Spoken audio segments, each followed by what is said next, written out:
तो hello friends, मेरा नाम है कार्तिकेय। स्वागत करता हूं आप सभी का हमारे यूट्यूब चैनल संस्कृति विद कार्तिकेय में।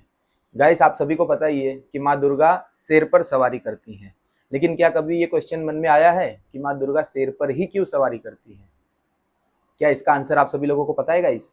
अगर पता है तो बहुत अच्छी बात है, और अगर नहीं पता है तो भी चिंता करने की कोई बात नहीं है, क्योंकि आज के हमारे इस वीडियो का टॉपिक है कि माँ दुर्गा शेर पर ही क्यों सवारी करती हैं। तो आइए एक प्यारी सी मुस्कान के साथ आज की इस वीडियो की शुरुआत करते हैं। गाइस, पौराणिक कथाओं के अनुसार माँ पार्वती का जन्म जो है वो हिमालय राज्य के घर होता है। अब माँ पार्वती को बचपन से ही अभिलाषा थी, बचपन से ही इच्छा थी कि मुझे शंकर जी के साथ विवाह करना है। इस कारणवश उन्होंने क्या किया कि एक घनघोर जंगल में जाकर के माता पार्वती तपस्या करने लगी। अब माता पार्वती ने बहुत ही एक्सट्रीम लेवल पर बहुत ही कठिन तपस्या की, जिससे उनकी तपस्या सफल हुई और उनका जो मैरिज है वो शंकर जी के साथ हो गया। लेकिन यहाँ पर कहानी में एक ट्विस्ट आता है गाइस, कि इतनी कठिन तपस्या, इतनी घनघोर तपस्या करने के कारण माता जी का जो कलर है वो थोड़ा सा श्याम हो जाता है। अब एक बार की बात है कि माता पार्वती का श्याम वर्ण होने के कारण शिवजी माता पार्वती को मजाक मजाक में काली कह देते हैं। अब स्त्रियों का एक नियम होता है कि किसी भी बात को दिल पे लगा लें तो फिर समझाना बहुत हार्ड हो जाता है। तो माता पार्वती को भी ये बात दिल पे लग जाती है और माता पार्वती बहुत ही दुखी होती है, और अपने इस काले कलर को दूर करने के लिए, अपने श्याम वर्ण को दूर करने के लिए माता पार्वती फिर से घनघोर जंगल में जाती हैं और फिर से एक्सट्रीम लेवल पे तपस्या चालू कर देती हैं। अब उसी जंगल में एक शेर है जो बहुत ही भूखा है, बहुत ही प्यासा है और अपने शिकार के लिए भटक रहा है। और जब वो एक स्त्री को जंगल में तपस्या करते देखता है तो शेर अंदर से बहुत खुश हो जाता है कि अब मुझे मेरा शिकार मिल गया है। ऐसा सोच करके और शेर तुरंत दौड़ करके माता पार्वती के पास जा रहा है। अब जब वो माता पार्वती के पास जाता है तो वो माता जी को तपस्या करते देख रहा है, तो शेर मन में ये सोच रहा है कि ये स्त्री की जब तपस्या पूर्ण हो जाएगी तब मैं इसे खा लूंगा, तब तक थोड़ी देर यहाँ पर बैठ करके वेट करता हूँ। लेकिन ये तो कोई सामान्य स्त्री है नहीं, ये तो स्वयं जगत जननी है। अब माता जी की तपस्या चल रही है, शेर वेट कर रहा है।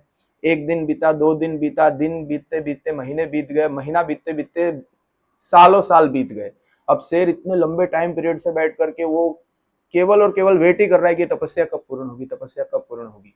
लेकिन इतने लंबे टाइम पीरियड के कारण गैस शेर का जो हृदय है वो परिवर्तित हो जाता है, क्योंकि शेर को भी ये समझ में आ जाता है कि इतनी एक्सट्रीम लेवल पर ये तपस्या ये स्त्री कर रही है तो ये कोई नॉर्मल लेडी नहीं है, जरूर ये जगत माता है। ऐसा सोच करके और शेर वहां पर माता जी की तपस्या को पूर्ण होने का वेट कर ही रहा है। अब माता जी की इतनी घनघोर तपस्या से शिव जी प्रसन्न हो जाते हैं और शिव जी माता जी को आशीर्वाद दे देते हैं कि तुम्हारा ये गौर वर्ण जो फिर से तुम्हें प्राप्त हो जाएगा।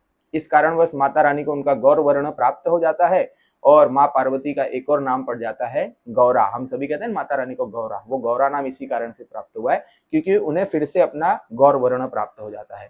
अब माता जी शेर को देखती हैं जब अपनी तपस्या पूर्ण करके, तो बहुत ही खुश हो जाती है माता जी, क्योंकि माता जी ये कहती हैं कि मैंने तो इतने साल से तपस्या की, लेकिन शेर भी मेरे साथ भूखे प्यासे बैठ करके तपस्या ही कर रहा था।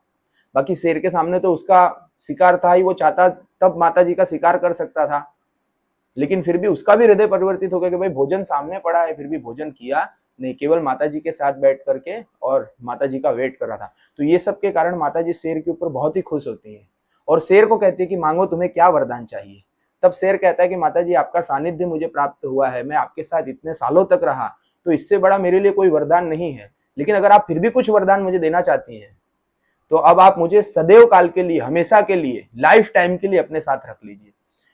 तब माताजी शेर को वरदान देती हैं कि जब मैं दुर्गा स्वरूप में जन्म लूंगी, जब मैं दुर्गा स्वरूप में प्रकट होंगी, तब तुम मेरे साथ रहना, मैं तुम्हें अपना वाहन बनाऊंगी। तो गाइस, आप सभी लोगों को पता चल गया होगा कि माँ दुर्गा को शेरा वाली माता क्यों कहा जाता है, माँ दुर्गा शेरों पर क्यों सवार होती हैं। यदि गाइस वीडियो आपको इन्फॉर्मेटिव लगी हो तो वीडियो को लाइक करिएगा, चैनल पे अगर नए हैं तो सब्सक्राइब करिएगा, और मन में यदि कोई बात आती है, कुछ कहना है, तो उस बात को कमेंट भी करिएगा।